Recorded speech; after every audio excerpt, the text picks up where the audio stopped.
Hello, my name is Brian Juguna Muburi. Today I'll be discussing some of the most pressing challenges facing the modern society and my proposed solution to the issue. So that's the question. I discuss the challenge facing the society and the issues facing the society.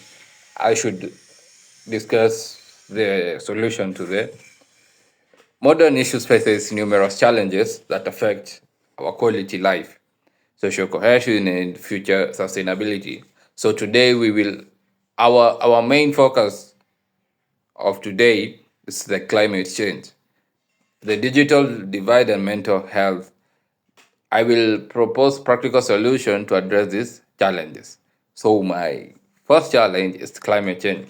Climate change is one of the most significant challenges facing our world today, from the rising temperatures, extreme weather events, sea levels are just a few impacts that we already experienced, which by the rising temperatures, global warming. This is because of our own practices that we burn, release the carbon to the air, the ozone layer reduces every time. Companies are doing the same.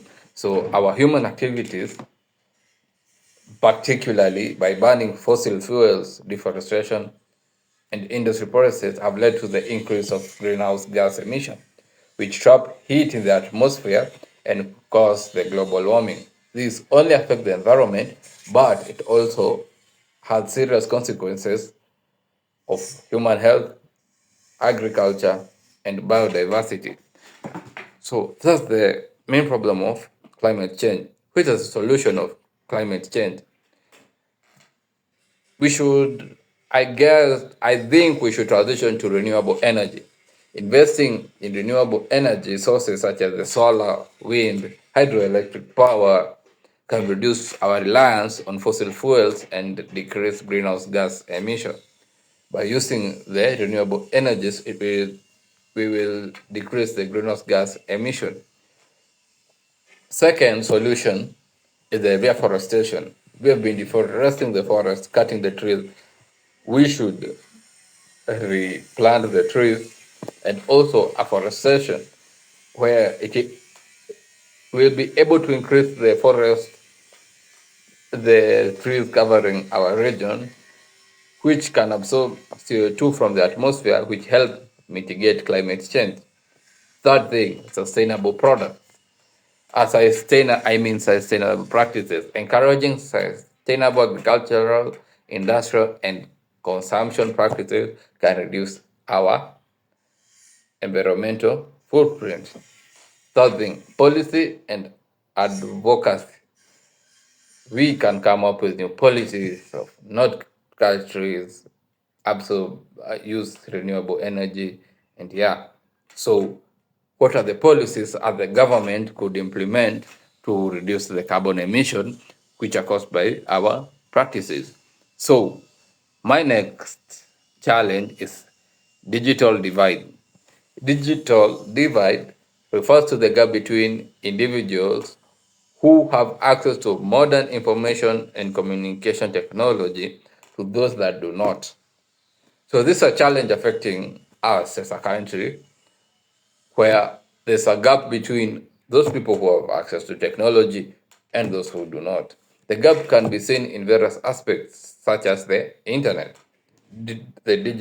We can, if we look at the statistic, you get that as much as there's a large percentage of people who have access to the internet, there's another percentage of the people who don't have access to the internet. Secondly, digital literacy. Not everyone is literate to the digital technology and availability of digital devices. Not everyone has access to the digital devices. So the digital divide, as without access with ICT, are often left and behind in education. So people, let's take an example of Kenya. People from Samburu have they maybe okay. The government of Kenya has tried to take technology there, but Not everyone have access to the technology. So you can't compare someone from, let's say, Turkana or Samburu with someone from Nairobi. Someone from Nairobi have access to the internet, have access to the digital devices. Someone from Samburu, they don't have access even to the network, but the government is trying to access to have everyone to have access to the network. So the digital divide is a difference between someone in Samburu and someone in Nairobi. There's that gap, the digital literacy. The one in Samburu doesn't have access to the digital technology devices. So that means he lacks digital literacy compared to someone who lives in Nairobi has access to these things. So what's the solution of the digital divide? First of all, infrastructure development, investing in infrastructure to provide reliable internet access in rural and underserved areas. So, like, let's take the government of Kenya is trying, it's they're using the such time I heard they're using balloons to have access to the internet in Turkana, I guess, or Samburu. Yeah. So that's an infrastructure that help everyone across everywhere to have access to the internet. Let's take, let's say, a proper example is Starlink. Starlink has access to the internet, depending whether you are where or where you have access to the internet. So that Starlink, it's a good startup. It's good. It's everywhere. So the next, affordable technology.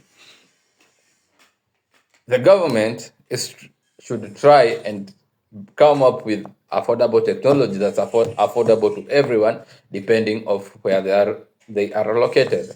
For example, government is building their phones.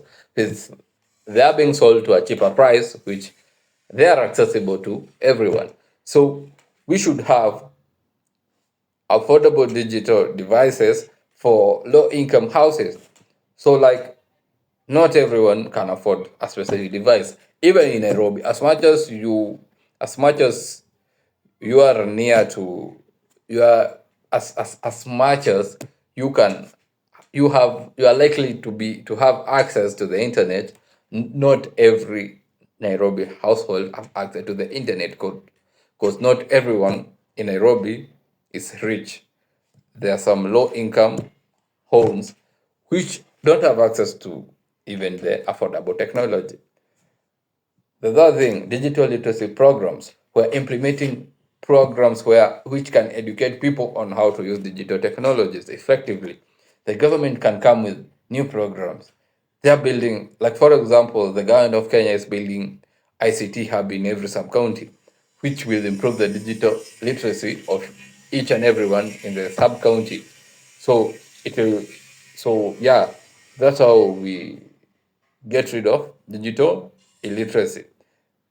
Public and private participation is another thing that we can, encouraging collaboration between government and private companies and non-profit organizations to expand digital access and literacy. The government can come together with other companies, think about, come up with solutions on how to reduce the gap on digital divide. Yeah. So the third challenge I'm talking about is mental health. Mental health is a critical aspect of overall well-being, and yet it's often overlooked and stigmatized. Modern society faces growing mental health crisis with increasing rates of depression. A lot of people, every day we are hearing news of people killing themselves, everything. That's a major that's a major problem, depression. So increasing rates of depression, anxiety, and other mental disorders. The factors contributing to this crisis include social isolation, economic pressures, and fast-paced nature of modern life.